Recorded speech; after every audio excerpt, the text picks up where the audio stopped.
Sorry. Thanks, Alex, for the invitation and CFL for inviting us to this very important summit. And really, we are privileged to participate and to have all of you dialing in to this first session on cultivating care and for your recovery journey. Let me go into my slides.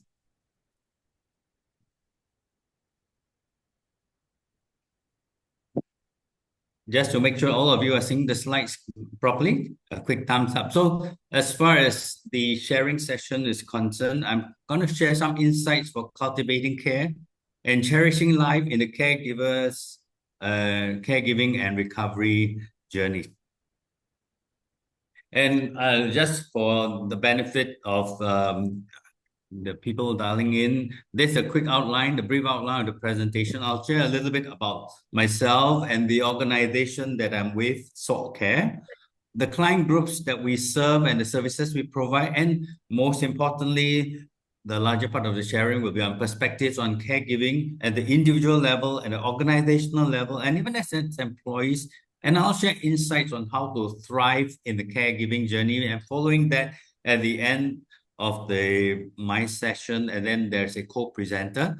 Then we'll take questions and answers from there.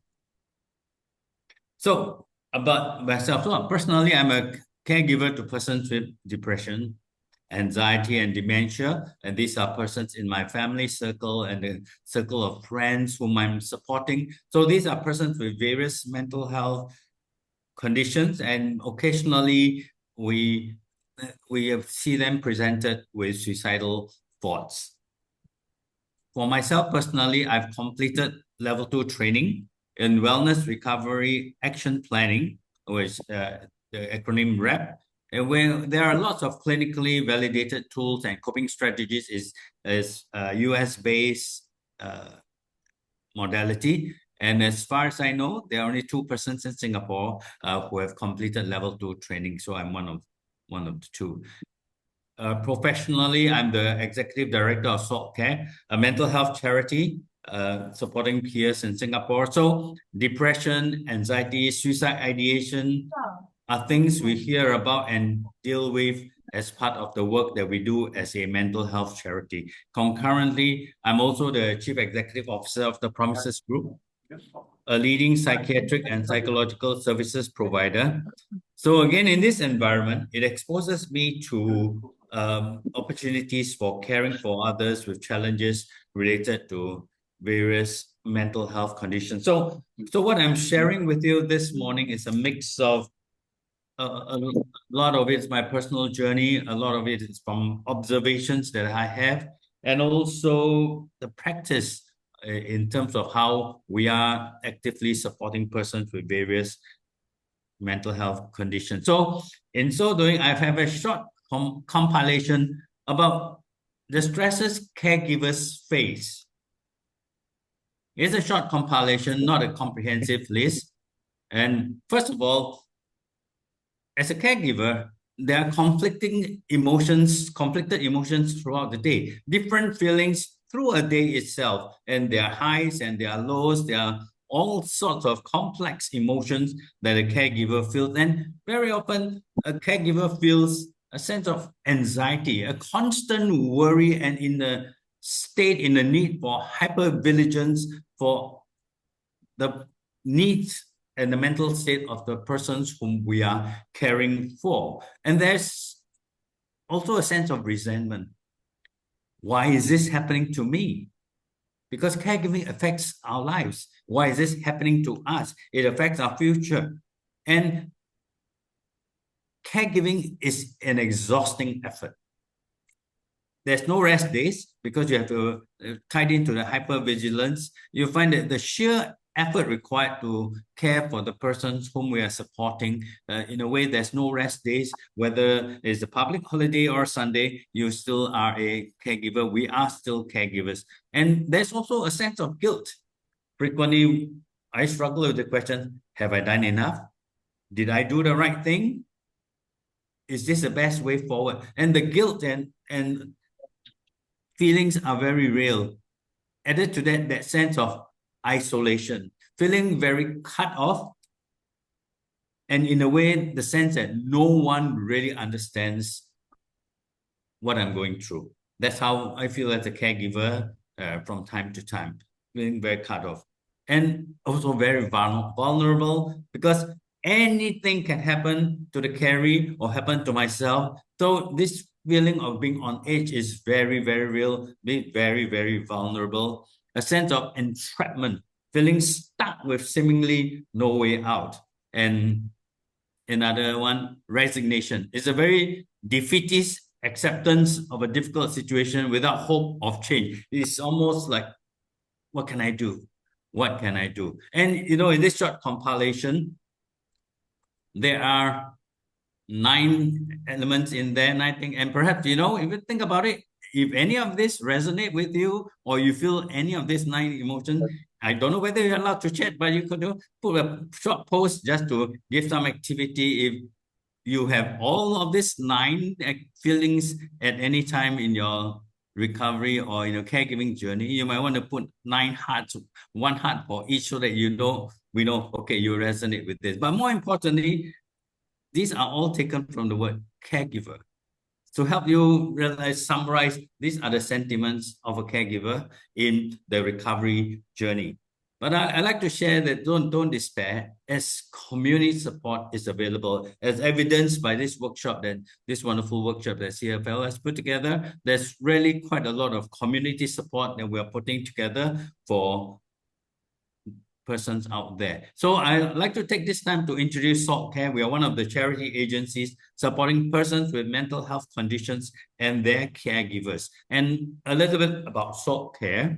So we support and sustain mental health recovery. We do support people for a fairly long journey in their recovery, and not just for the peers, we extend the support to caregivers as well. So we are a relatively young charity. We started in April 2014, and in November 2018, we were accorded the IPC status. And I will take this point to add that in November last year, we were accorded the Charity Transparency Award. So it is a charity that's endeavoring to do our best, and we operate out of Hougang, and is officially opened by ex-President Halimah Yacob. And more than 50% of the SALT Care staff team are persons with mental health conditions. So it helps us to truly and better understand the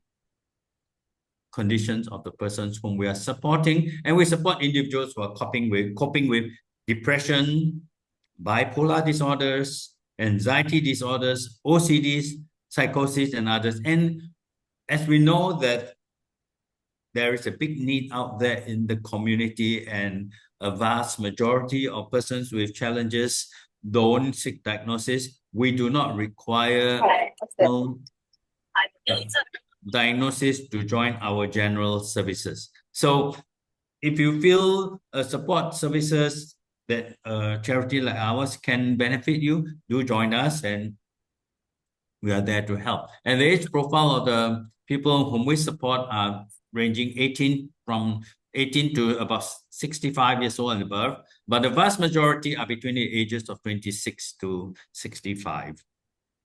So a summary of the services we provide, we use the acronym of our charity, SALT, to help people better understand peer support, where we run daily support groups. We provide advocacy, which is educating the public and trying in public seminars such as this and other settings, as well in schools, organizations, corporations, to bring the mental health message to the community and to reduce stigma. We also teach life skill, equipping peers with socially relevant competency and skill to facilitate integration back into society. And of course, we teach various therapies such as CBT, DBT, ACT, as well as RAP. So I'm moving a little fast in this segment because I will come to the gist of my sharing quite. Okay. So we do provide an array of services, primarily, as I mentioned, support groups. We run support groups every day, including public holidays. The only time we don't have a support group is on Sunday. So we run various workshops, including animal-assisted activities, art classes, and so on. We have quite a fair number of bonding activities, nature hikes, walk to wellness, gardening, etc. We also offer residential respite services, short-term residential respite services for persons who are already members of SALT Care, actively availing themselves to our support services. And from time to time, if a short stay at our residential place is helpful for their recovery, we accommodate that for our members. We have celebration events to cheer people who complete certain courses and work and series of training that we provide so that they can just be part of the whole community. Sorry. And we have also partner programs. For example, we work very closely with the community of peer support specialists to really run programs jointly to support the community. And for this year, primarily a big launch that we have done, we are going very much into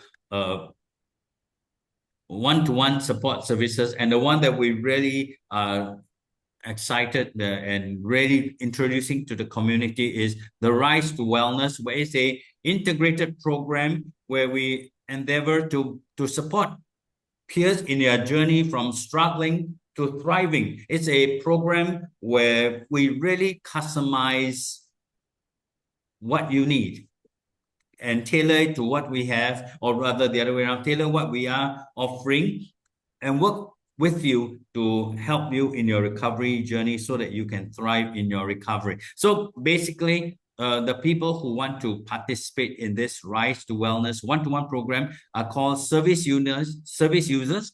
And once people who are signed up to this program will be assigned a care manager who will work with the service user on a one-to-one basis to understand your recovery goals and recommend curated recovery resources to benefit you. And together we'll make a personal wellness recovery plan to chart progress.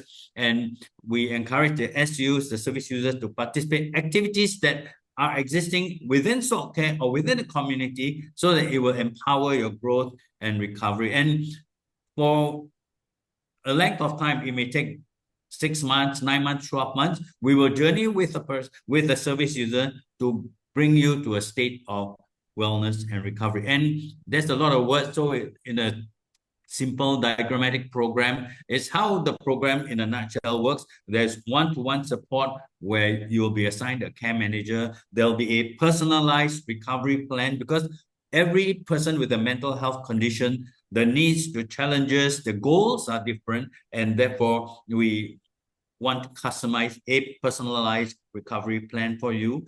And based on that, on understanding your personal recovery goals, then we channel you towards the various activities and programs that are existing in SALT Care or in the marketplace so that together in your participation, recovery can take place. So this is a brief QR code on how to sign up. I'll leave it there for a while. You can scan it to sign up, or you can contact us at SALT Care. But enough of what we are going to, more than dwelling on what SALT Care does, I'd like to take this next half or 40 minutes of my presentation to share with you some specific tips and some insights from my own experience, from my own training, from my own service on how you can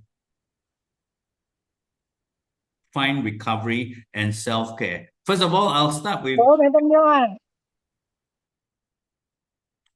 with some key principles for recovery and self-care so that all of us can learn together. So what are the key recovery principles that we can share with you? Okay, so according to Mary Ellen Copeland, the highly regarded developer of Wellness Recovery Action Plan, and who herself is a peer, she anchors the recovery on 5 key recovery principles, and these are hope, personal responsibility, education, self-advocacy, and support. And over here at SALT Care and the services that we provide, a lot of time, all these our recovery services are anchored and centered around these 5 recovery principles. So, but what do the recovery principles mean? It sounds great. It perhaps sounds interesting and wonderful. What do the recovery principles mean? And I'll take a couple of minutes to share with you on very briefly on the 5 recovery principles. First of all, the very principle of hope. What does hope mean in recovery?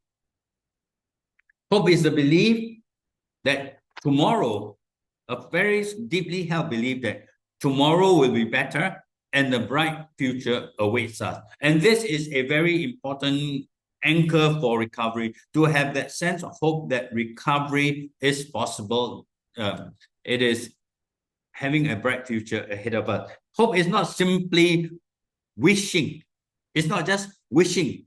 It's not hoping for the best, but it's a confident expectation anchored on a bright future influenced by your moral compass. I will dwell a little bit into that a little bit down in this short sharing that I hope to do with you. So it is starting with the hope and belief that tomorrow a bright future awaits us.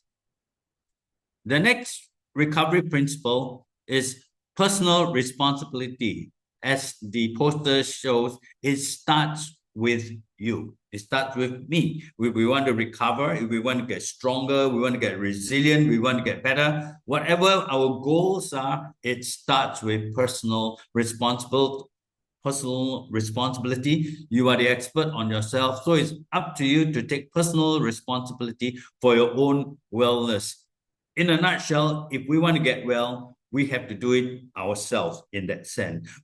Our loved ones, our friends, our supporters, our parents, our whoever close to us even can't do our recovery for us. We have to do it ourselves.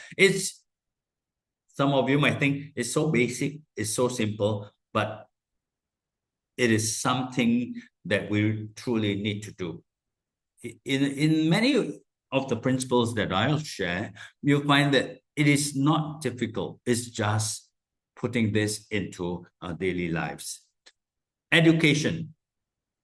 Learn all you can about yourself and your condition so that you can make good decisions. And I find that persons with mental health conditions, they truly know a lot. They really know a lot. The only thing I will say is that in this information age, this age of social media and all that, there's so much out there on the internet.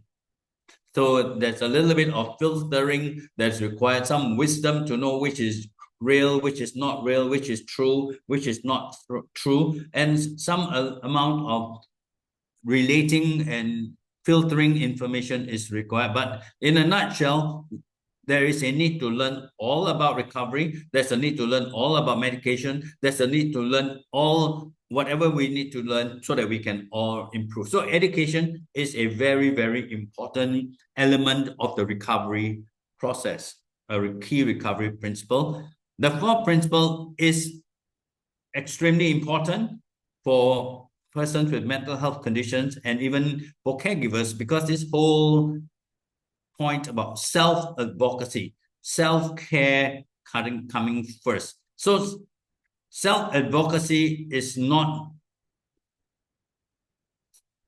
just blindly demanding your rights, demanding to be heard, but to actively advocate for your needs in the personal recovery space. And it's about going forward with courage, persistence, and determination, expressing yourself clearly and calmly until you get what you need for yourself first. Now, you find that I've chosen as the illustration picture about the oxygen mask in an airplane during emergency. And for those of you who have taken a plane, that's what they always tell you. In an emergency, you take care of yourself first. You put a mask on yourself when you are breathing okay, when you are in order, then you take care of the person right next to you. In much the same way, when we are talking about recovery, when we're talking about building resilience, the key principle is we build ourselves first, we stay strong first. At some time, at some level, we need to self-advocate, because if we don't speak up for what we need,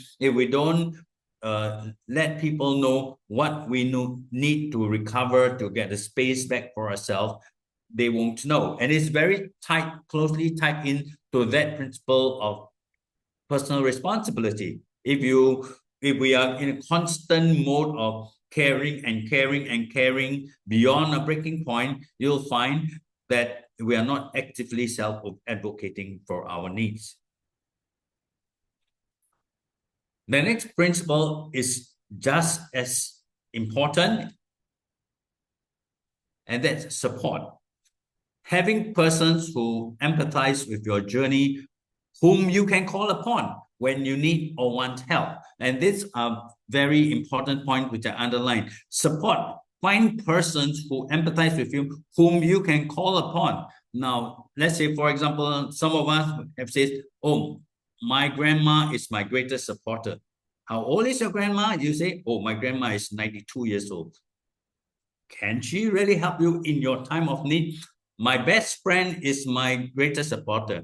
Unfortunately, now she's in Canada or something like that. So find people who are around you, whom when you need help, they are around you. They are available for you. They can understand what you are going through. They can empathize with your needs. So support is very important. And we say, and that's my recommendation, we will all benefit from having at least 5 good friends or supporters we can call on. Build your network of 5 supporters. You'll find that perhaps some of you may say, it's so difficult. It may be difficult, but it is necessary. So it is important to start building. If, for instance, right now, you count and you say, I don't have 5. I can't even name 3 close supporters. Then the next thing to do immediately is to start identifying this network of support. And you'll find that these supporters may be professional supporters. These supporters may be people in charity organizations that provide support services. These supporters can be your professional caregiver, your psychiatrist, your assigned counselor who has very close relationship with you. So build that 5 so that you can have a pool of people who, if for whatever reason one is not available, you still have the other few to be around there to support you. Okay? So these are the key recovery principles. And as you take in the principles, like I said, we will take the questions towards the end, so please bear with me. I'll take another 20 or more minutes to finish the remaining slides that I have, which are just as important. And I'm going to talk about taking self-care and building resilience. What are the things? So beyond the 5 recovery principles, what are the things you need to do to take self-care? And I'm going to share quite a fair bit from Wellness Recovery Action Plan principles and modalities. Okay. Now, when we're talking about recovery challenges, we're talking about building resilience. It's important to understand the recovery challenges and the stages of deterioration. Quite frankly, if depending on the state of recovery or how fragile a person's mental state is, or how strong a person's mental state is, or how resilient a person's mental state is, you'll find that in a way you can measure the time lapse between trigger and crisis. If you are a resilient person, the time lapse from a trigger to a crisis is very long. However, if a person is easily moving from trigger to crisis, then they are very fragile at that stage in their mental condition. Typically, it moves in this condition. You encounter a trigger, and it behooves each and every one of us to take time to understand what are the triggers in our life. what are the things that trigger our mental challenges, and find a way to recover and build a hedge around those triggers or avoid those triggers entirely. I won't go into any of this in detail because this whole would typically take a much longer presentation. And when you encounter a trigger, something will start feeling unwell inside, which is what we call early warning signs. And as you face your triggers, something will stir up within you mentally, emotionally, and there will be warning signs, early warning signs. And it is important that when early warning signs happen, start to show up, we take necessary steps to prevent it from happening. And then if we do that, then it will stop there and we'll recover. If we don't take the appropriate steps to prevent deterioration, then things start to break down. And when things are breaking down, if we have no effective intervention in place, then it will reach a crisis stage, and then we'll have the painful and longer process of recovering from crisis. So for every mental wellness stage, develop an action plan to cope with that stage. I will take a short pause, just a 30-second pause, and you think for yourself, what are the things that trigger your mental health challenge? What are the triggers in your life? What are the things that trigger you? For some, it is images of certain celebration or anniversaries or festive occasions are triggers.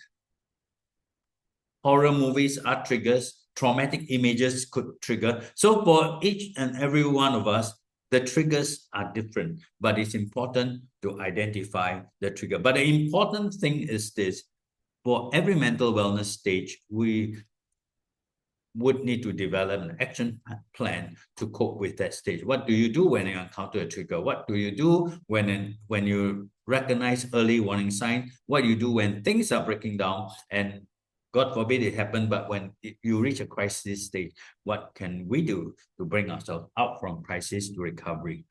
Okay, so this is what REP trains us to do. So when another opportunity arises, I am more than happy to share that with you. But a key important thing is this, is to develop what is known in REP training as a daily maintenance plan. A daily maintenance plan is a list of things you need to do for yourself, as the term daily suggests, daily to get well and keep feeling well. This is truly a daily maintenance plan because it's a very important component of your wellness recovery action plan. It is the most, in my understanding, in my interpretation, the most important component of your wellness recovery plan, simply because prevention is always better. There are people who go into website and read wellness recovery action plan and they focus on the crisis plan. But in my training, I prefer to focus on a daily maintenance plan because it is a principle of building up our storehouses of resilience for possible times of trial. If you are in a good mental state today, if you're in a good state of strength and resilience and you're feeling good, you'll find that strengthen your daily maintenance plan. For those of the guys who dialed in, who have gone to the army, you'll find that during reservist training, we repeat the same thing over and over again. We repeat the same exercises over and over again. Every year we go back into the military simply because we are preparing war. We're preparing for war during peace times. So it's a very simple principle again to understand that the only time you can prepare for a war, the only time you can prepare for a competition is before the war and before the competition takes place. Because once it happens, it's showtime. You just got to get going. So similarly, the daily maintenance plan is a preparation, is a building your resilience during times when you are relatively well, when you are well, before the crisis hits, before things break down, before anything, so that you are all geared up for it. So give it some thought and say, okay, so what are the things that you need to include in your daily maintenance plan? So how to thrive in life through your daily maintenance plan. I like to pause. There won't be time for you to populate your questions or your thoughts, but take these few moments to think, what do you have in your daily maintenance plan? What should go inside the daily maintenance plan? And I like to share with you some insights as I practice this daily maintenance plan. What are the components that should go into your daily maintenance plan so that you can thrive in life, you can thrive in your recovery, you can thrive in everything that you do? I recommend that you build in these components that come from the word thrive. THRIVE. The first part is thanksgiving. Second part is having a connection with a higher power in your life. Focus on rest. Focus on interaction. Visualize and exercise. 6 key elements in your daily maintenance plan. Of course, for those of you who are more advanced, you might want to add more, but I like to suggest that you add this in your daily maintenance plan. I'm going to go to each and every one individually, and you find that the difference between the people who truly thrive in life and the people who are still struggling from time to time, very often it is not the rocket science stuff, but the discipline to put into practice the habits of success. And I like to share from my journey. These are the things that help me build resilience in my life. Thanksgiving. Take a moment to let the words in the small picture sink in. Gratitude changes everything. And this is the first element of that I recommend that we include in our daily maintenance plan. Thanksgiving. Spend time. Best at the start of the day, the very moment you wake up your eyes, the first thing you do, reflecting on the positives in your life, on what is good and what you have, and give thanks. For example, during the years ago, when some of this chicken soup for the soul articles were very popular, 20 years ago, there's this short statement about this man who said, I complained that I have got no shoes until I met someone who had no feet. So there are a lot of things that we can give thanks on, is focusing on the positives that we have in our life, not on the negatives. So the analogy, when you look at a glass, is it half full or is it half empty? Focus on the positive. Give thanks. Make it a daily habit. Make it the start of the day. And at the end of the day, do the same. Give thanks. So gratitude truly changes everything. And all these principles that I'll share with you, all these activities that I'm sharing with you are all proven with its own studies, how having all this, having a sense of gratitude truly change everything in our lives.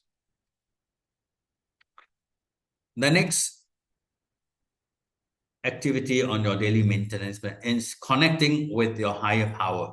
Spirituality is a well-documented recovery anchor. You choose the religion of your choice. You choose your religious practice of your own. I'm not here to advocate any at this particular seminar, but personally, connect with my higher power daily through prayer, whether meditation, scripture reading, or praise or worship.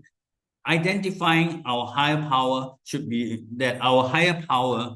a very present help in times of need. You'll find that if you join an anonymous group, the first principle is acknowledging that we can't do everything ourselves. We have to depend on a higher power. For me, I depend on God. I pray, I read the Bible, I meditate. This is where I get my source of strength. That's my source of resilience on a daily basis. And like I said, even the REP principles is a very secular principle. It is recommending having a spiritual component in your life. And as earlier I was talking about hope, our hope is anchored on our moral compass, and our moral compass is tied into who is our higher power. So having a sense of connection with our higher power, with a communion with God, depending on God to take us through the day, helping us through challenges which are beyond human means, really goes a very, very long way in anchoring resilience in our lives. So having this higher power is very, very important. Rest. A lot has been said about sleep and rest. So start the day after you've gotten enough rest. Then look through your schedule for the day and plan on times of rest in between. Some of us take pride in having back-to-back meetings, one after another, with no breaks in between. It may sound like the hallmark of a successful person or busy person, but personally, I think it is wise to have breaks of rest in between so that you have a chance of resetting, have a body to have recovery time. We are not made to go on and on non-stop. We are made to have days of rest, the Sabbath rest, however you practice it. And in a more important than just physical rest, we need to endeavor to remain in the state of restfulness as contrasted to being stressed and busy all the time. Being restful in our mind, being restful in our spirit is truly important part of it. So if you've been on the go, you've been sitting one meeting after another, a simple recommendation to find rest in between is during lunch,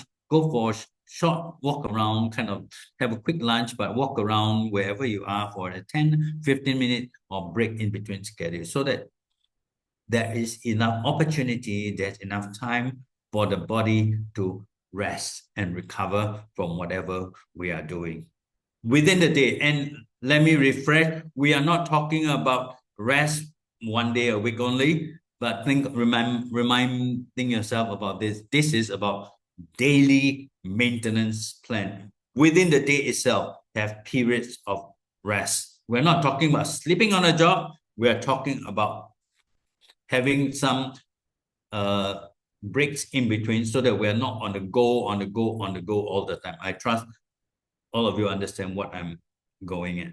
Okay. The fourth thing is interact. Stay connected with your friends and your support community. Isolation is very damaging, is very adverse to mental well-being. People who isolate themselves go into a downward spiral rather quickly. So connect with your friends and support groups. Make the phone call, send the message, book the appointment to meet your friend 2 days later, 1 week later, whatever. Stay connected, join a support group because no man is an island. We are not made to be alone. If you don't touch a person, you don't have any social contact for a while, things happen, things spiral downwards very fast. That was why it is not too far away, not too many years ago. During the COVID period, there's a significant deterioration in mental wellness because the opportunity to interact declined significantly. So interact, stay connected, join a support group like what you're doing, join this community, and then stay connected from here on. Whether you join whichever groups that support your recovery needs, stay connected. Don't isolate yourself.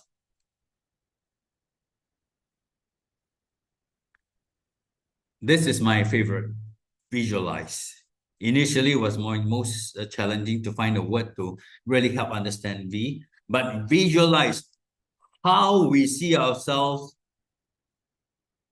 is essential for all the necessary positive emotions to flow through our body.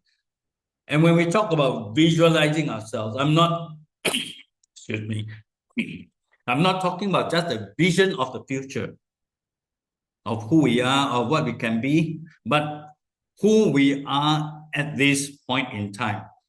We need to cultivate a very positive and healthy image of ourselves, because right thinking leads to right living.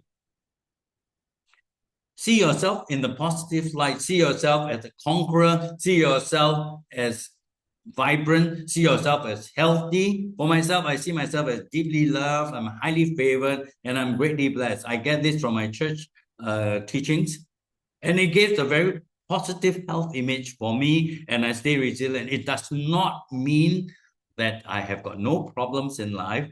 It just know that I just know that I'm loved, I'm favored, I'm blessed. I see things positively. So we visualize how we see ourselves at this point in time. Discard, avoid all the negative statements that you think about yourself, whether how people make unpleasant comments or social media, disparaging remarks. Find a way to move away from that, but visualize yourself in the right light. See yourself positive with all the positive imaging that's about you. I remember for as long as there were many physical bookshops available out in the marketplace, I like to go to bookshops and find those self-motivation books to visualize positive statements about myself, self-affirmation, personal responsibility, and affirm myself. And I find that through all these years of self-affirmation, it's helped to build a certain level of resilience in me, because I thankfully am able to develop a very healthy self-image, and it's helped by the other practices that I do, the spiritual practices that I participate in. Oh, sorry, I don't know what has happened. And the letter E, exercise. I believe a lot has been said about exercise. I won't go into details. So just get moving, do something, not just for cardio, but for some strength training, get moving. If necessary, so for most people, it's necessary, unless you are a person who is truly self-motivated and you are triathlete.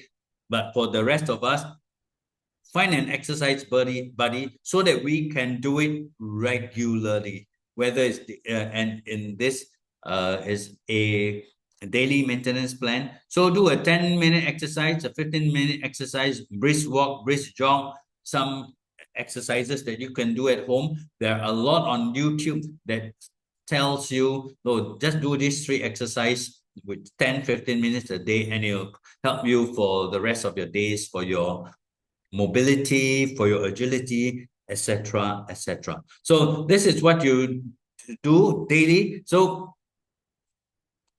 watching an exercise video doesn't count as exercise. We need to physically get going. Okay. So in a nutshell, how to thrive daily in life, you find that, for instance, I've read the book 7 Habits of Highly Successful People. And I can't remember all of it. So that's why I came up with this acronym, so that you help me, help all of us remember what are the daily habits that we need to practice to truly find success, to truly thrive in life. And you find that the benefits of each of these actions are well researched and documented. So I'm not going to take this platform to share with you all the findings. You can search for them yourself. Include them in your daily maintenance plan from today onwards, and start to notice the benefits. These are simple things. These are powerful things. And if you incorporate them in your life, I have no doubt that you will see the improvements. You will see the benefits. Okay. Thank you for your attention. At this moment, I'll hand the next part of the presentation to a next presenter, that is on the list. So as what we have planned, we will take your questions at the end of the other presentation so that the panel speakers will jointly answer all your questions. Okay, great. Thank you very much. Thank you very much, Mr. Jagite. I can really see the passion in your sharing. In fact, I think your passion is so high that actually, as you were sharing, there was so much comment in the Zoom, and I picked up some of them. But clearly, you are not distracted by it. That's how much passion you have, and I really appreciate that. Yeah. So yes, but please don't go first, right? Later on, there will be a Q&A for you, right? So now let me just invite Miss Elaine Tan, and I can't wait to hear from her as well. So Elaine, please. Thank you. Hello all. So sorry. I'm just trying to get my slides up, and I'm not sure if you can see it now. Are you able to see this? Anything? Not yet. Not yet, Yeah, that's why I'm not sure what's happening because the other day I Uh, tried. uh, Yeah, and it's able uh, to. So no worries. not No not worries. exactly sure how this thing works. All is well. Yeah. Yeah, it's coming, Coming coming. in? Uh, No, right? right now we are seeing your screen. Yeah, I You want know. to That's why open I'm your like slide? wondering Yeah. what's wrong. Okay. I'm such a noob Mm, at this technical stuff lah. mm, I did try the other time and mhm, it was actually mm. I got it. Okay. Is this what you are able to see? Okay. Yes. All right. So let's go into presenter mode. Okay. I Present do a full screen. present this way. Full screen. Click the full screen. Yeah, there you go. Okay. All Okay. yours. Hi, everybody. Good morning. Thank you, CFL, for your very, what do you call it? I'm very, very honored actually to be here today, to share my story. And I think I would like to try to help more people with my story. Okay. So this is a 2-day event, and this is what it's gonna have. Today, we are going to talk about this carer's journey with their loved ones with suicidal ideation. Why? Because I have gone from this side to this side. Means I've had the ideation 3 times, and now I am at least, I would say, living. I hope I am also thriving. Okay, so this is me. I'm an author, a coach, and a trainer. And I won the award, Global Woman of Influence Award 2024 and 2025.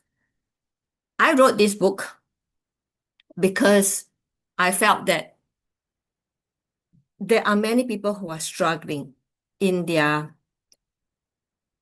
quiet moments.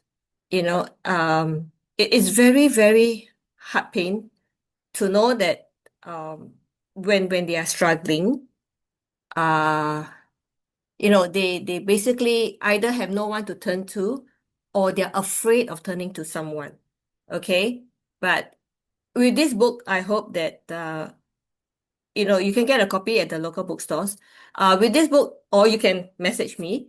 With this book, I hope that in your quiet moments, when you are struggling, when you think that the world is against you, or you're very unsure what's your next step should be, at least read the stories.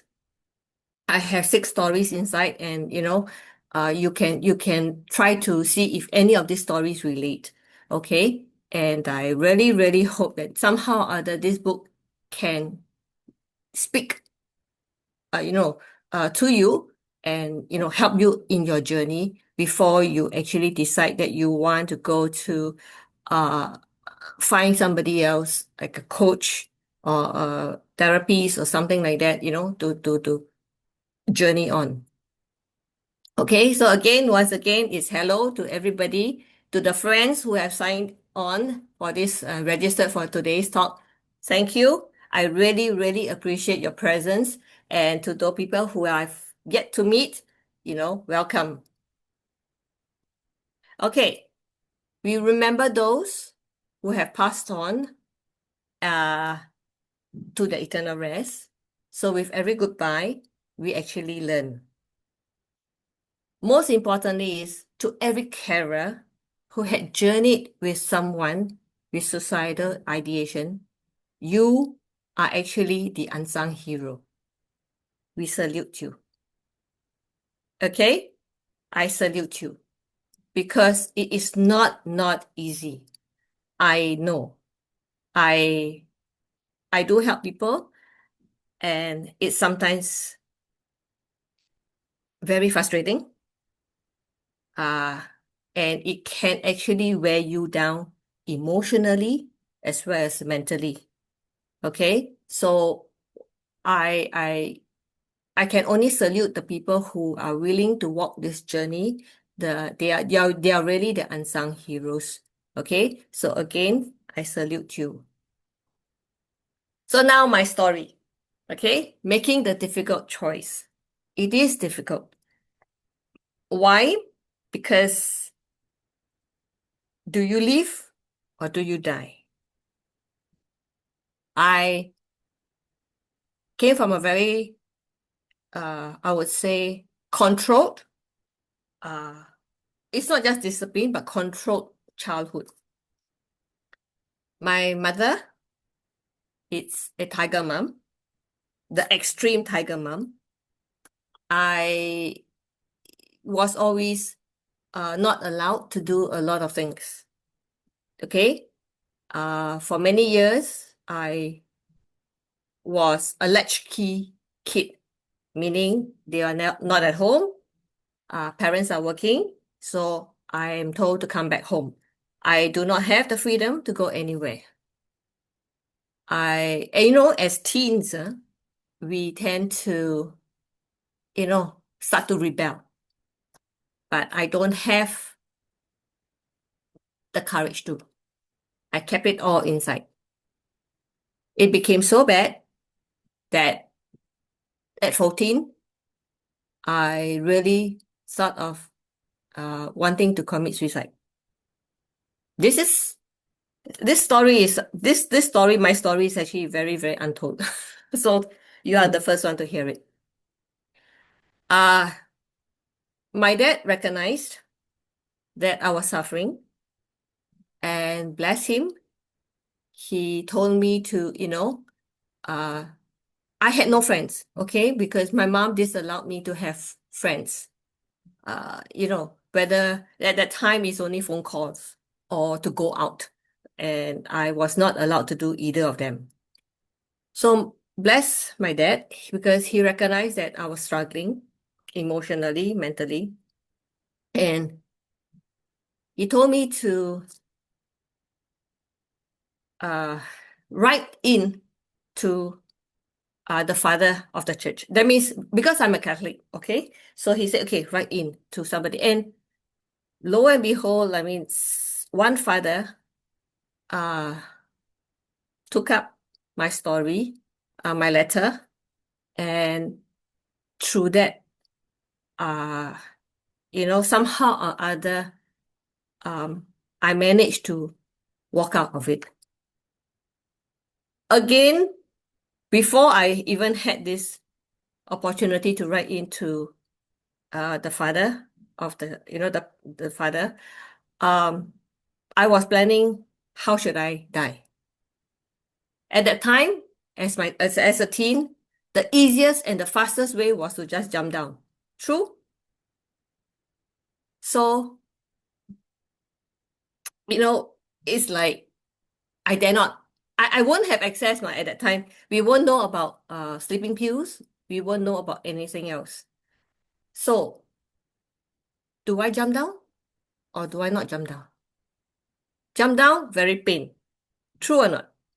Right? But I was still of sane mind in that sense. I was still struggling. So what do? I just had to cry. So like I said, I blessed my dad. He realized what I was going through, and that helped to sustain me.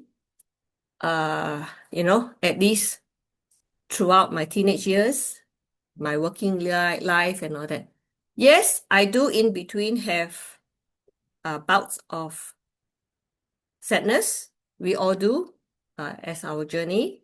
We have relationship breakups. We have workplace where, you get saboed, things like that. But it wasn't so bad until,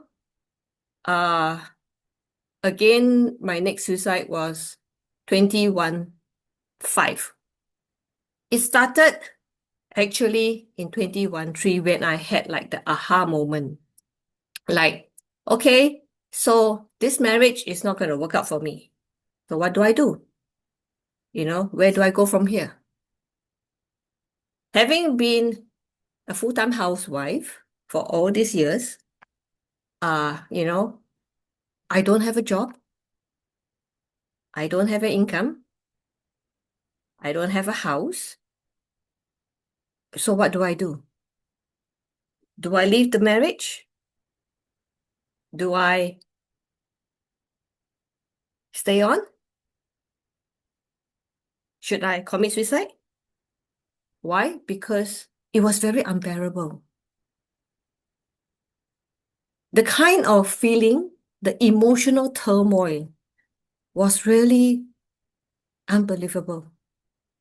The sense of hopelessness, what do I do? Okay, think of suicide, fast way. Now, because older, right? Much, much older. Now, I ask myself, okay, where can I get sleeping pills? Easy, and fast way. True or not? Then, or else, jumping down again is not an option because it's very painful. Now, then I ask myself, if I take sleeping pills and I don't die, what happens? I mean, you read stories about that, right? There are people who take sleeping pills, even though overdose or whatsoever, and they don't die. They come out of their suicidal ideation or suicidal, what do you call that, actions, and they may be charged, right? Because suicide is actually a crime. So it can be criminally charged. So how? I really, really struggled. No home, no money, no income, no roof over my head, no job. No skills also because housewife ma. But through this struggle, I realized one thing. I told myself, if I walk out of this, I want to make sure I try to help others. That was my intention. I took up trainings. I took up courses. And, this is basically where I am today, a survivor. But I told you 3 times, right? So when was the next one? 2020. 2020 was the next one. Why? At that time, already separated from my relationship, my marriage, and I was in another relationship. The best part was, even though we are just in a relationship, that means a committed relationship, we are not registered marriage or anything. Strangely, again, the feeling of betrayal, of adultery, it's very real.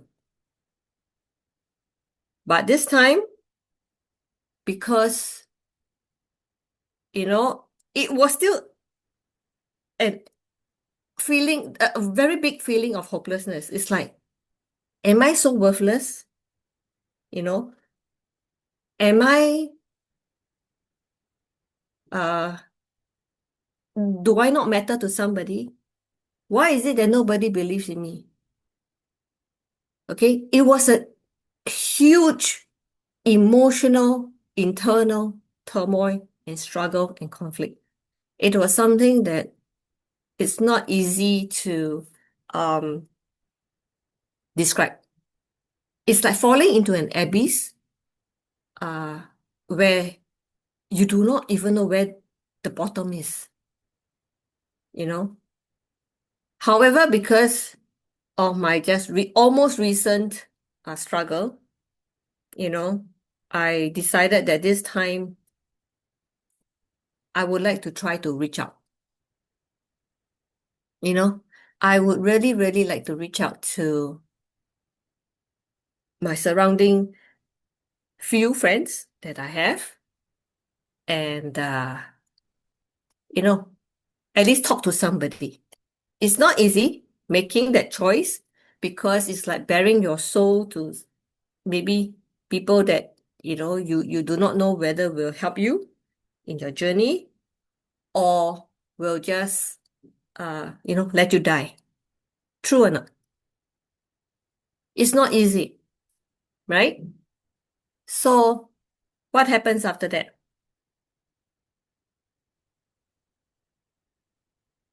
Slowly, you know, I forced myself out. That's why I say it was making a difficult choice. Do I go back into depression? Or do I force myself out every day, you know, to how should I say, find something to do. Okay. 2020, as you know, that was when COVID started. Remember, we had a lockdown. That didn't help at all. Okay. So again, thank God for digital, which is WhatsApp. You know, I found a few people to chat with or to pour out the suffering that I'm going through, you know, the tears and all that. So much so that at least I can say that today, you know, walking through 3 times has made me stronger, has made me more resilient, and has made me, you know, value the people around me. That's why I said to be a carer, you are really the unsung hero because it's not easy to be there for somebody day in, day out, you know, 8, 10, 12, 14 hours a day. Okay? I hope that my story can shed light to those people who are struggling in their own way, that there is hope. Okay? There is hope that somehow things will change. Can? Okay? Now, I just want to share with you the work that I do. Coming through all this, there is the problem of, you know, we have to have assurance coming out of the journey. We need to have acknowledgement, you know, and we need acceptance.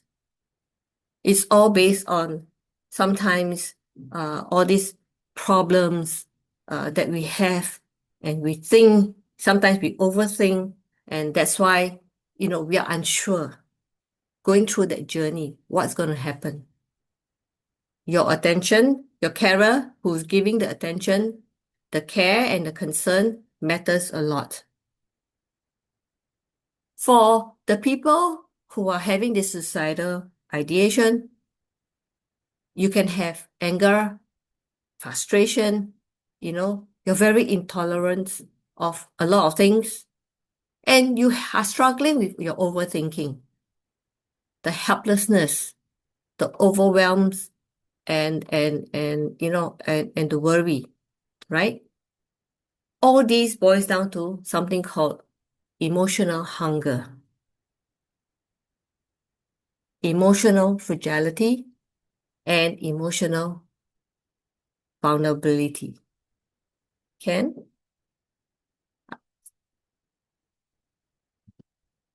Okay, 10 ways to spot the signs. Recognizing the warning signs of people who may have suicidal ideation. Direct or indirect statements like, I can't go on, I don't wish to go on, I think the world is against me. A lot of anything and everything they can tell you. Okay? Number two, pulling away from social activities and interactions. I don't feel like joining. No lah, no lah. You go first. You know?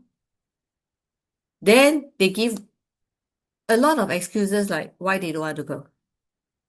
Sometimes when they don't want to go, can really mean they treasure their space. However, this is where when they want to treasure their space, this is also you have to be very careful because anything can happen. Okay? So try not to push them into going into social activities if they don't want to, but check in on them. Okay? Then they have this interest in activities that they want to. Perhaps they love singing. Suddenly, they don't like singing. Why? Singing actually lifts up your soul. Music is, is very calming. But suddenly they just don't want to sing because they feel that there's nothing to sing about. They're very, how should I say, the world is already so bleak.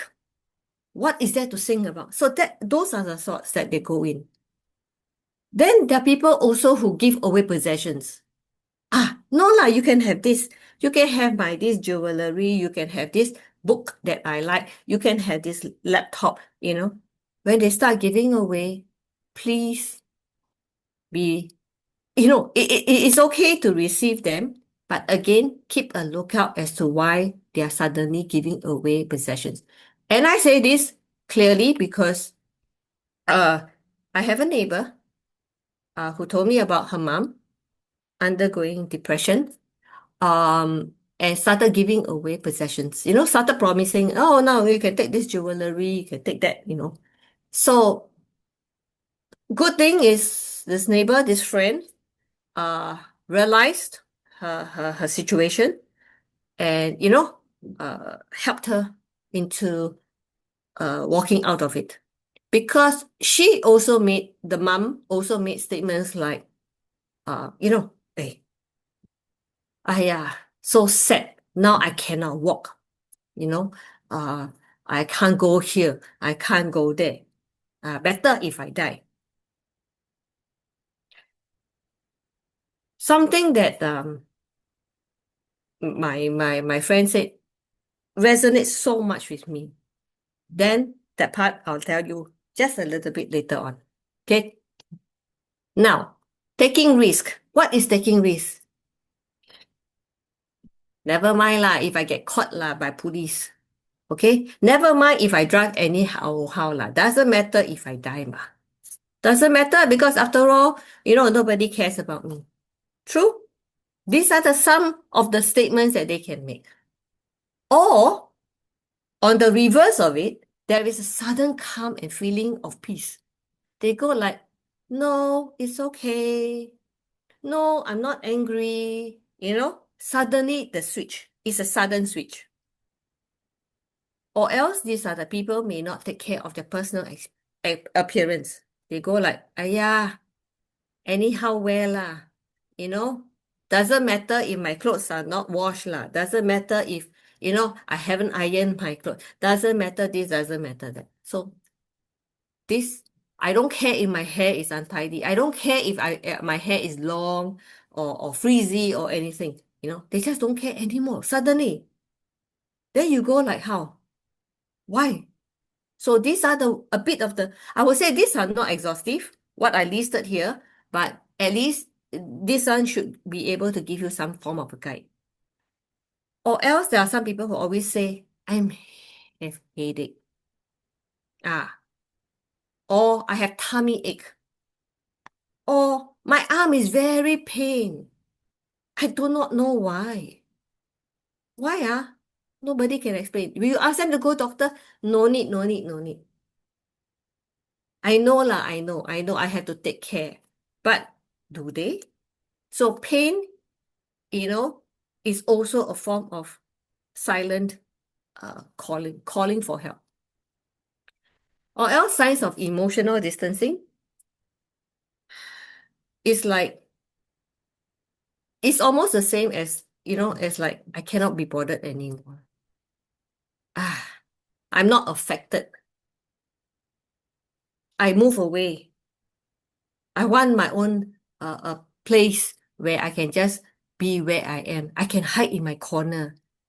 I can go to a dark corner in my home, in my house, in my room, and just hide. Then comes our very, very popular social media postings. It actually is a double-edged sword. Why I say that? Because I went through this portion of it. You see on social media, either the ones who are always complaining all the time, or the ones who are saying that, wow, they are doing so well, they are this, they are that, they are this, they are that. How would you feel when you read somebody, when you're already feeling so lousy, so depressed, with so much internal emotional turmoil? When you see someone posting, oh, today I celebrated this, tomorrow I win this award, another day I got this, I got that. So how would you feel? Because you will feel like, geez, I'm nowhere. True? So if I'm nowhere, I start to overthink. I start to worry. I start to wonder, wow, these people are so good there. I am nobody. You see? So your mental wellness, mental health gets affected. Okay? Everybody okay so far? Everybody okay so far? Yeah? Okay. Remember, holding space for someone thinking about suicide is a profound act of compassion that requires presence, empathy, and safety.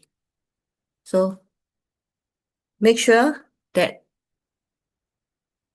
your help, your presence, your empathy must also ensure the safety, not just for the person who's thinking of suicide, but also for yourself. Okay? Okay. Now, I've gone through both sides, yes? So, coming out of it, what I had hoped to have going through my journey. Why do I say touch? Very important. I do not mean boy anyhow go and touch girl, or girl anyhow go and touch boy. When I say touch, I meant like hold a hand, give it a good, brotherly or sisterly or whatever hug. Touch is something that a lot of people, especially in Asia, we are not comfortable with. It's very, very strange because we feel that, oh, you touch only is like, hey, is that a molest? Okay? So again, touch, I mean, the healthy way of touching is to give somebody a hug or shoulder pat, or hold their hands. It gives them and it assures them that, hey, as the last part says, that I matter. There is somebody there that, oh, I know, cares for me. Okay? They will need patience lah. Okay? Basically, I also, as going through my journey, I realized there are some people busy, never have time. Okay? Never have the time. They don't have the patience to listen to me. They don't have the patience to listen to my story. They don't have the patience to hear me, repeating and repeating and repeating because to them, because they are not in that position. So if you happen to be a carer, you do need a lot of patience. Okay? Because there is always a period of time where the stories will get repeated until such time that they can find their own light and let it go. And knowing that I'm suffering, knowing that I am in depression, knowing that I have suicidal ideation, I need somebody to believe in me. I need somebody to know, to say that, hey, Elaine, you are good. No need to worry about the rest, but just believe that, I believe in you. I believe that you can do it. That works a lot better than, yeah, I understand. Yeah, I understand. Understand? The the next thing that will come out of the person who has suicidal ideation would be, you're sure you understand? Nobody can understand. We are all with different emotions. Okay? Everybody has different emotions going through different times. Therefore, just by saying I believe would be better than saying yes, I understand. That is very important. Because it's so easy to say, yes, I understand. Yes, I understand. Everything is I understand. But do they? So say things like, I believe. Yeah. Give words of encouragement. That would help. That would help. So these are the things that I thought I put in to share with maybe the carers who are actually going on a journey right now, that these are the things that may help to lessen the ideation, the suicidal ideation. Okay? Now, why I have the 3 Ps? Because it's very important. One, you need patience for both parties, as a carer and as a person who is suicidal ideation. Why you need purpose? This was a story that I'm going to continue. So, my neighbor, my friend who was telling her mom, because her mom was keep saying, oh, I'm going to die. I'd rather die. I'm a burden to you. True or not? There are people like that. They will say things like that because they're already having all these thoughts. What my friend said to her mom was, do you know that what would make me happy as a carer? What would make me happy would be to see you, happy and able to go out, of this home, of this house, or of this room, and maybe go shopping, go drink coffee, or go visit the zoo, visit the park, or things like that. So it was like an eureka moment for the mom, because she was like, I think it took her about a day after of thoughts. I think the next day she went to tell my friend, okay, let's go out, and from then on, this last few years, it has been many, many exciting adventures. They went on cruises, they went on holidays, things like that. So giving a sense of purpose to someone with suicidal ideation helps them to refocus, okay, their attention. Now, comes to plan. Do you need a plan?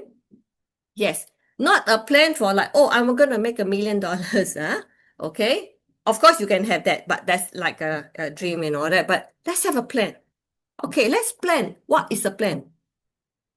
Make simple plans. Example. Okay, let's have kway chap for lunch. Plan, right? Let's have coffee after that. Plan, right? So giving them something to look forward to helps a lot in their journey. Can everybody good so far? Yes? Okay, this is something I came up with. What is live? Live your life. Listen to yourself, right? Listen to what your inner voice is telling you. Illuminate your life. That means making sure that your life has a purpose. Okay? Has a purpose, has a plan. That's something that you are going to look forward to.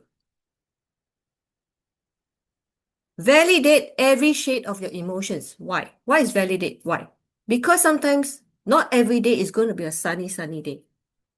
There are days you're going to go up, you're going to plateau, you may come down. So whether you are up, you're plateauing, or you're coming down, acknowledge that. And tell yourself it's okay. Okay? It's okay to feel that way. There is no right, there is no wrong of how you are feeling. When I talk about evolve, what is evolve? Learning to change.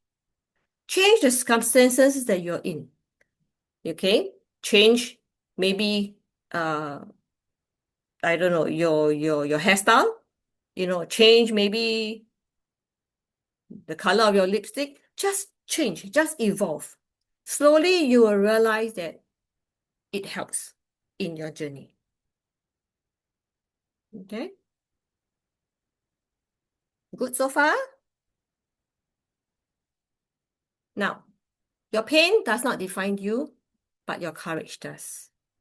Okay? Pain, when you go through suicidal ideation, getting out of it takes courage. And the courage is what is going to define you.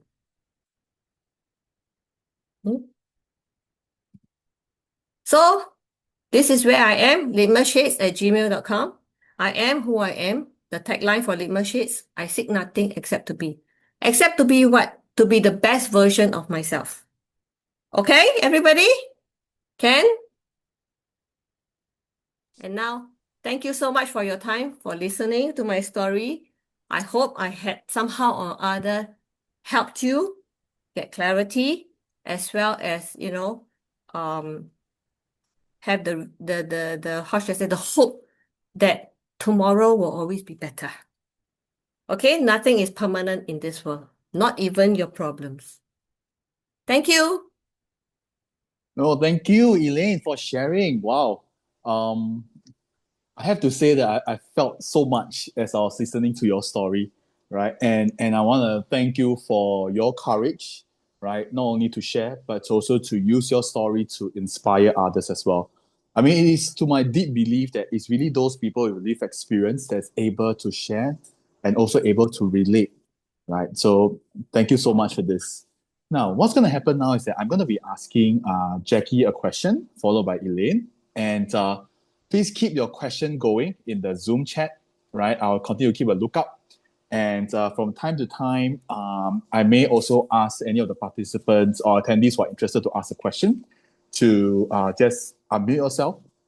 But I do have to implement, I would say, enforce this specific rule is that when you ask questions, please remember to also practice, respect. And also, this is not a counseling session, right? Just a general reminder that if you need to talk to someone trained, you can either dial into the National Mental Health Helpline 1771. It is attended to by professionals, or you can private message any of the Caring for Life staff. They'll be more than happy to talk to you. So just remember, whatever question that you have, please remember to practice the respect for the speakers. And this is also not a counseling session. Okay, so Jackie, are you there? Yes. Yes. Yeah, okay. I'm gonna I'm just going to ask you a very specific question regarding SOC care. And this is something that I had the chance to not only interact, but also to work with SOC care for so many years. And I think one unique thing about SOC care is this concept of peer-led, right? So I just want to ask you, can you define for us, what does this peer-led, the peer mean? What's the profile like? And why them, right, in your services?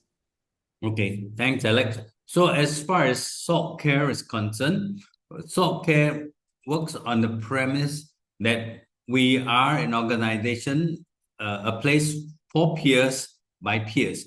And peer, when we use the word peer, P-E-E-R, we are talking about individuals with lived experience in their mental health recovery journey. And as we know, and even as Alex mentioned, that speaking from lived experience is a very, very powerful force where immediately the listener can know that you empathize with their challenge, you empathize with their struggle, you empathize with their recovery. So in SOC care, what we do is that we truly place a lot of emphasis, and that when we design our program, we design our services, the majority of our programs and services committee members, more than half are peers. So the peer voice is very, very loud, is very, very clear in the way we design our journey, in the way we design our programs. And even when we talk about a one-to-one peer support, it is also peer-led in the sense that your supporter is a peer, someone who has gone through an actual mental health challenge, mental health condition, and in their journey, they've gained recovery, and in their journey, they've regained strength. In fact, one of the principles that we challenge the peers is because very often for persons with a mental health condition, society defines you as someone with a weakness, someone that is not as good. But we use the word and turn it upside down. When you are a peer and you are in recovery, you are a person, P-E-E-R, you are a provider of effective, empowering resources for recovery. P-E-E-R, provider of effective, empowering resources for recovery. So if you are a peer, you have gone through a recovery journey, you are in a position that is even stronger than just perhaps someone who's a clinician, a psychologist, a counselor, because you have the benefit of lived experience, you speak from your own journey, and you speak emphatically from what truly works for you. And that's what we mean when we talk about peer-led, peer-driven. Hopefully I've answered your question, Alexis. Thank you so much, Jackie. And a quick recap on the array of SOC care services. So they have the support group, they have several workshops, one-to-one support of Rise to Wellness, bonding activities, several other partner programs, celebration events, and also residential respite services. So if you are interested, please do not hesitate to private message Jackie or check out their website, and their staff will attend to you. Now, Elaine, are you there? Elaine! Hi, I'm still Yeah! here. I hope everybody is doing well. Yeah. Thank you so much for your words of encouragement in your, in group chat. Mhm. I really appreciate Yeah. it. And I also believe that as they send a word of encouragement to you, I sincerely believe also for those who are going through similar journeys, and when they see those words of encouragement, you apply to them as well. Because if someone with lived experience can go through this and come out strong and resilient like yourself, they can too. So I just have a quick question, which is quite interesting that it came out in the Zoom chat as well. Because for Caring for Life, what we do notice is that there is still a certain level of stigma when it comes to personal suicide ideation, right? And one of this ongoing stigma that we have heard of is this idea that people will use the word suicide in order to get attention, or you will hear this word emotional blackmail as well, right? So I'm just curious, what's your thought on that? Why they use the word suicide? Yeah, I mean, on this They are just perspective, crying yeah. out for help. Okay, there are genuine, of course, seriously genuine Mhm. And there are, of course, those who are just like, you know, the story of the boy who cried wolf. Mhm. Yeah. So you must be able to differentiate between the real ones who are crying for help and the ones who are just crying out, like crying for wolf. Okay, like I said, it's very, very sad because sometimes those with suicidal ideation that you can help, though the journey is long, at Mhm. least there is hope. Yeah. Hope. But for those who are really, how do I put it? They think about this and then like within 2, 3 days, pump, they just go. Mm. I think we all know about that high profile restaurant owner. Yeah. So that's very, very scary. Yeah. For those that has voiced out, there's this thing called help. Because Mm. what is help? Hopelessness, right? Because you're going through the whole emotional turmoil and in a life situation. Okay? And you know, what you need to do as a carer in that sense, or as a friend, is to have physical action, Mm. which means reach out. Mm. Don't just go by text, please. Mhm. Okay, I find it a bit strange because if you say that, like that case, the restaurant case, I know this person for 37 years, Mm. right? Now, I only text her. Mm. If something like that happens and the kind of posting on social media comes up, I would personally suggest you run down. Mm. You go down to the person, check in on them. Mm. Because you could be at that moment, you could be the really, really the one saving them. So you are really the unsung hero. Mm. Yeah, and I couldn't agree with you more, right? And this is also one of the reasons why in Singapore we actually have a decriminalized suicide act. But it's not because we don't care, but rather it is a good reminder for all of us that when it comes to supporting a person with suicide ideation, it's a community effort, right? That everyone plays a part, and there's something that we can do as well. And thank you for referencing to one of the framework. So she's referring to one of the framework that we have, which is our 4-hour suicide prevention program called the live training. So shortly after this, my team will be dropping the link again for any of you who are interested to register this fully sponsored 4 hours live training program. And we have released 12 sessions now for the whole of 2026. So I'm very sure there's at least one that fits your timing if you're a very busy person, and you'll be held on Zoom. Okay, so now I'm gonna start reading off some of the questions from the Zoom chat, right? So I have a question for Jackie. This Wong, he posted a question when you were elaborating on your model Thrive. So just a quick recap. For Thrive, T stands for Thanksgiving, H stands for higher power, R stands for rest, I stands for interact, V stands for visualize, and E stands for exercise. So on the part of visualization, Wong asks, how do we encourage someone whom has negative self-esteem to visualize themselves in a positive way, especially when people around them are not that positive to them?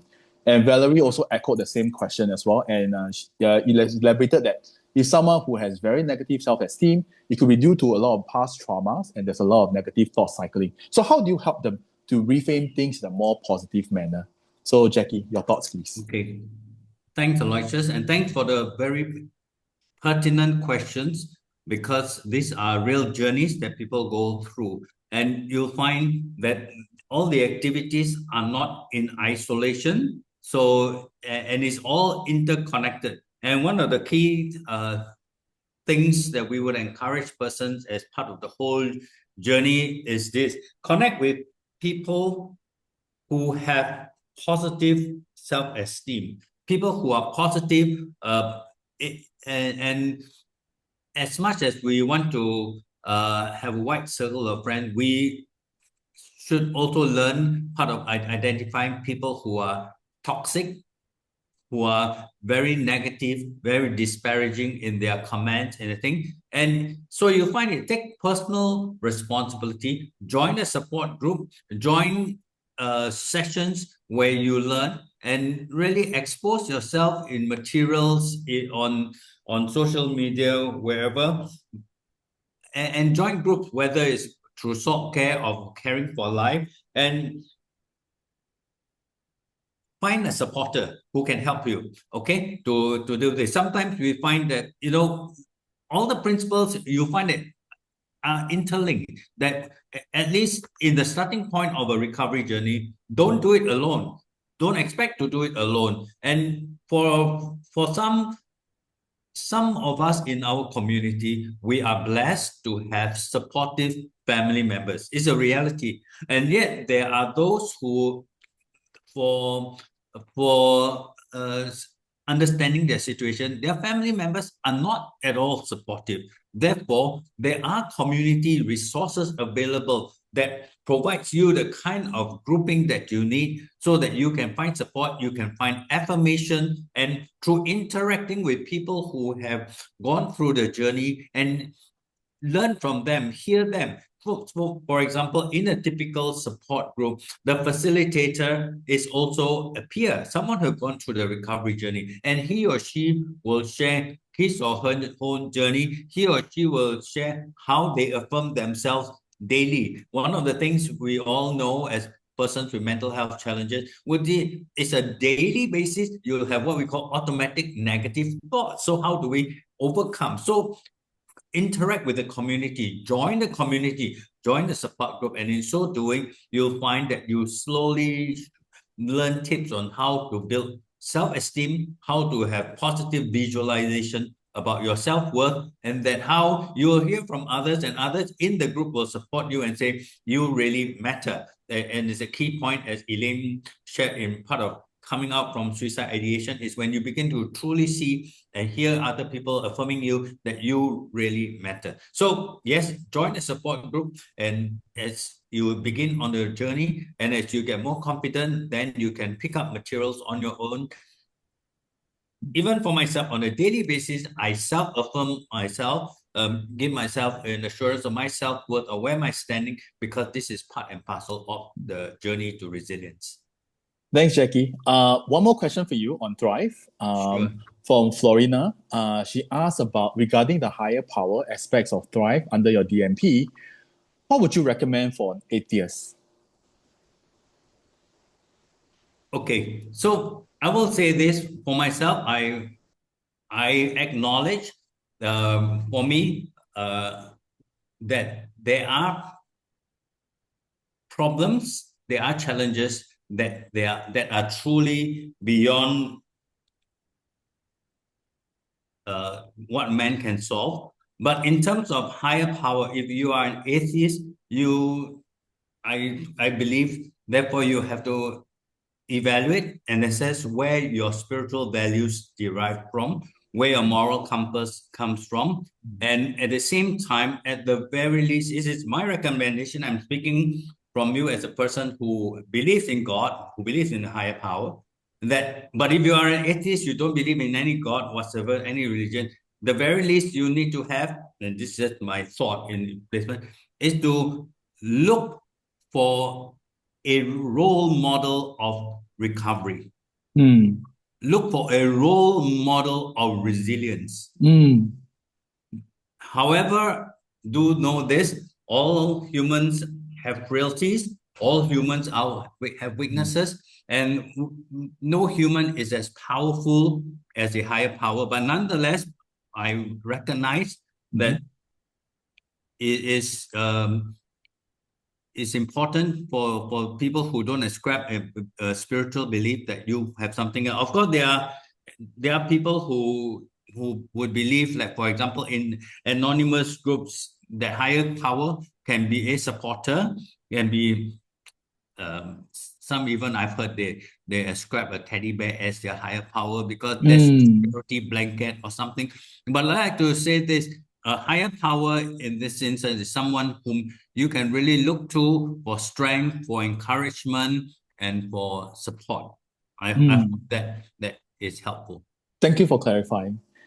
Okay, so now some questions for Elaine. From Maggie, she just want to check in that just want to know whether the limber shade or the situation or emotion or struggles is different for female and male. So right now, Elaine, she's caring for a male youth relative who is going through depression as well. So Elaine, any thoughts, please? Yes, Maggie. Thank you for that question. I actually did reply a little bit into the group chat. What happened is that there definitely will be differences, okay? Because we are all male and female, we are all different in that sense. So our way of thinking and their way of thinking, the male way, is again different. However, the situation is the same. Okay, the situation is the same. Therefore, because you know this male youth, maybe you've spoken to him, maybe you've engaged him before in that sense through work, through your events or something like that. You'll be the only one who may know, how he reacts, how he responds. That is very critical, because then that's where you can so-called customize your response to the situation that he is undergoing. Talking about that, few days ago, my neighbor, again, on the train back, overheard the conversation about a male youth telling somebody on the phone that he's thinking of suicide. I was so shocked, and I quickly was telling my friend, hey, get some help. At least go and call SOS, right? But then the thing is, she said that, oh, he already alighted. Very sad. If only, if you're in that kind of situation when you hear somebody on the phone, in the MRT, in a bus, okay, about this, please do our part. Everybody just reach out. Okay, just ask them to call. I think the first number to call will be SOS. At least there's some form of help there. Okay, we can talk to friends, again, no problem. We can talk to family members, no problem. We can talk to anybody, no problem. However, will they be able to give you the proper guidance? And that is very, very important in order to help the other person move away from the suicidal ideation. Thank you so much for sharing. And just a quick recap on the Samaritans of Singapore's hotline. They have a 24 hours hotline, 1767, and there are also other means to reach them as well. For example, care tax. Yeah. So I just want to resonate and reinforce Elaine's point that if you need help, please reach out. Please reach out.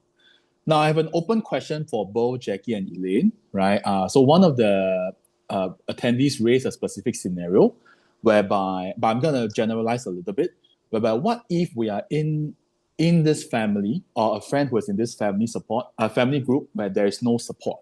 Maybe because the family members themselves, they don't understand what they are going through, or maybe the family member, the family itself is not a safe space for them. So what would be your advice for individuals like this? Both Jackie and Elaine. Thank you. Okay, let me start first. This scenario, quite frankly, is played out more often than we imagine in a community mental health space, in the sense that in some situations, the family is the trigger, and less than supportive family members become the problem, and there's a sense of denial that the family members themselves are in denial that they are causing the problem. So in such situations, the person who is having the mental health challenge should seek, as I mentioned earlier, support groups in the community, whether it's from SALT Care or any other agencies that run support services. And you'll find that there are many around in the community. You'll find that with the internet, it's actually not difficult to find one that suits your specific need and particular challenges. And there are thousands of charity organizations around. In the mental health space, there are also a lot. So what I strongly recommend is, we have quite a few members who initially, when they join us, they feel the same way. They don't have strong family members who support, and yet we become for them, SALT Care become for them their extended family. SALT Care become for them that source of one of the 5 support that we encourage them to slowly cultivate and build. So as they join the community, a support community, then you find over time you influence your closest supporter to join the services, join the programs, join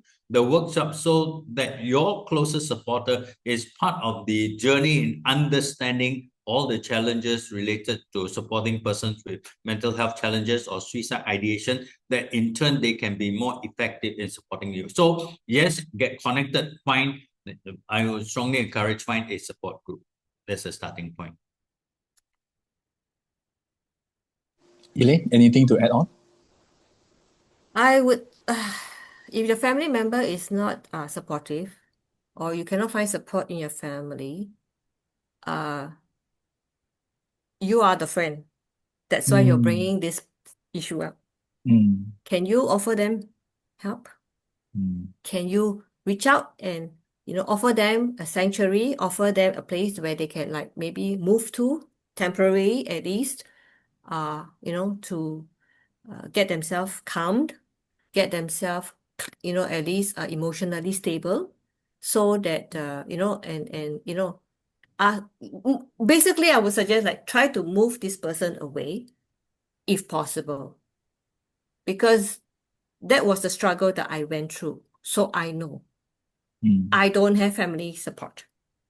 All right. I was wondering who else can I turn to? I turn to friends, but again, friends also couldn't help. But I realized that once I moved away, I got a place on my own. Managed to at least calm myself down emotionally, stop my overthinking, and from there, before functioning, after the functioning and existing, I'm basically living. When you're living, you're progressing, you're able to thrive. Thank you. Thank you. You're welcome. Okay, at this point, I'm gonna invite the attendees if you all have any question to ask live. To do this, I believe the attendees probably know how to use the raise hand function. So at this point, I think I only have time for 2 questions. So if you are interested, you can do the raise hand function, and we'll pick you from there. Just a gentle reminder, when you ask your question, please remember to practice the respect for the speakers, and this is not a counseling session. So any attendees would like to ask the question, you can also wave your hand as well, then I'll try to see. Anyone want to ask question live?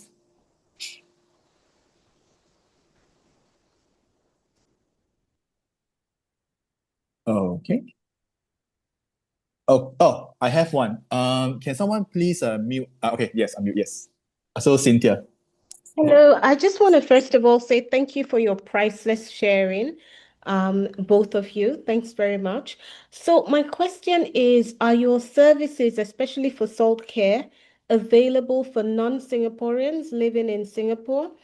And is there a charge? Because I know it's a charity organization, but is there a charge, for instance, for all of this? Okay. And the last piece, I'm sorry, is there a residential program available? I had put it all in the chat. Yeah. Okay. Thanks. Is that Mira who has the question? It's Cynthia. Cynthia, yes. Okay, Cynthia, thank you. Thanks for the question. First of all, we have quite a lot of our support group sessions that are online. So we have a combination of online and physical sessions. So the online sessions, Singaporeans who are overseas can just dial in and join the support groups and connect with us as far as to get supported. As we shared earlier, we run our services daily, Mondays to Fridays, including public holidays. So you could dial in, just register as a member of Salt Care, and you will get all the information that is needed. As far as residential services, we do have short-term residential respite services for members who are registered with Salt Care, and where we let them stay a short stay. But there are specific conditions that we ascribe. some criteria to fulfill. We're not very onerous, but do bear in mind that we don't provide 24/7 nursing or security care. So it's for people who just need a short respite from home environments that are highly unstable or becoming very triggering for a variety of reasons. But let me reiterate, it's for members who are registered with SALT Care. So the first step is to get connected with SALT Care, and we will take it. We will be able to provide you the support from wherever you are. As a Singaporean, you dial in to our services. Yes. Thank you, Jackie, and thank you, Cynthia, for the question. Next, may I invite Mira? Maybe you can unmute yourself. Yep. Yeah. Hello, thank you very much. I'm conscious of time, so I'll directly ask the question. Thanks so much for the sharing this morning. Particularly, I'm interested to know if there is a peer support group for adolescent, particularly for children in the age of 14 years old. I've been doing a lot of research. It's incredibly hard to find peer support group for adults, never mind for adolescents. So yeah, that's a question for Jackie, if that's Okay. something that's available at SALT Care. Thank you. Thank you. So yes, the services for adolescents are being looked at. You said rightly that it's a very needed area and there are also some other constraints in terms of getting parental support, getting content, getting facilitators who understand the mindset of teenagers, training them. Because we did try, and we find that from the perspective of an adolescent, somebody is 24 years old is considered very ancient. So we find that when we are looking to run such services or putting together services for teenagers in that category, there are a lot of other concerns that we also have to take into consideration. So the short answer at this point in time is not yet available, but we are actively looking in that direction. Okay, thank you for the question. In lieu of time, we're gonna close very soon. So I'm gonna invite maybe Jackie first, then after by Elaine. On what is there any closing message that you would hope our audience here today to hear from you? And also please share with us, how do we reach out to you as well if we have further questions? Because I know that in the Zoom chat, there's still a lot more questions that unfortunately we don't have the time to do so. So how do they reach out to you so that they can ask you any further question? So maybe we'll invite Jackie first. Okay, so the things that I've shared quite a fair bit is this: of the many things that you have heard, the one key recommendation that I will say with you and share with you is this: get connected with the recovery community. Right? As you stay connected, you'll find that eventually you will come across people who have gone through the recovery journey. You will come across peers who have thrived in life. You will come across people who can affirm you. So whether you are in the starting point of your recovery journey or fairly advanced in your recovery journey, when you are starting point in your recovery, you need all the role models, you need all the peer examples, you need the peer voice to tell you that recovery is possible. And as you advance along in your recovery, you then become the mentor, you then become the recovery buddy to share your story with persons who are starting out in that recovery journey, so that you can really get well, stay well, and eventually thrive in your recovery. So you'll find that in a lot of instances, in many workshops, you learn a lot of things. The key thing is to put into practice that which you have learned. So if you want to get in touch with me, at the very least, you can go to SALT Care or our website, engage@saltcare.com, ENGAGE, engage@saltcare.com, or write to us at info@saltcare.com. Thank you for the inspiring closing. Elaine? Okay, parting words. No lah, not parting words lah, but moving forward. Live, Live. Remember lah, just now I showed live. Listen, you know, illuminate, validate, and what else? What's the last one? Everybody, you are not paying attention.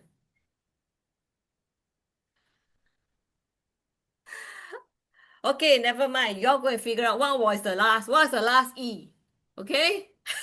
Not fair, not fair. I spoke so much and then you all still forget about that. Leave. Someone But say living, evolve. Is that huh? correct? Evolve, Huh? evolve. Evolve, yes, evolve. Thank you. I mean, but seriously, leave is the best, how should I say, medicine that you can give to yourself. Do not, because I saw one question in the chat. Please do not go into you know, what you call that? Relief methods like alcohol. Please do not go into your pills, all right? Because these are never long term. These are like drugs. The addiction can come true. And if it does, you know, when you kind of like stop, you know, you will actually sink into a deeper depression. I know because I've seen it. That's why, you know, I've been around people who knows about all this. So again, leave is the best option for you, all right? Besides functioning and existing. Functioning and existing means, okay, today you got to go to work, tomorrow you got to go for your tuition, this and that. That's functioning and that's existing. Living means, what are your plans? What can you look forward to? What's the purpose of your life? Right? Before you know, actually can actually go into thrive. Okay? Everybody okay?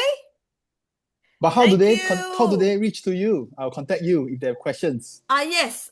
Litmus sheets. LITMUS. Litmus. You know the litmus paper? Okay. Shades. SHADES.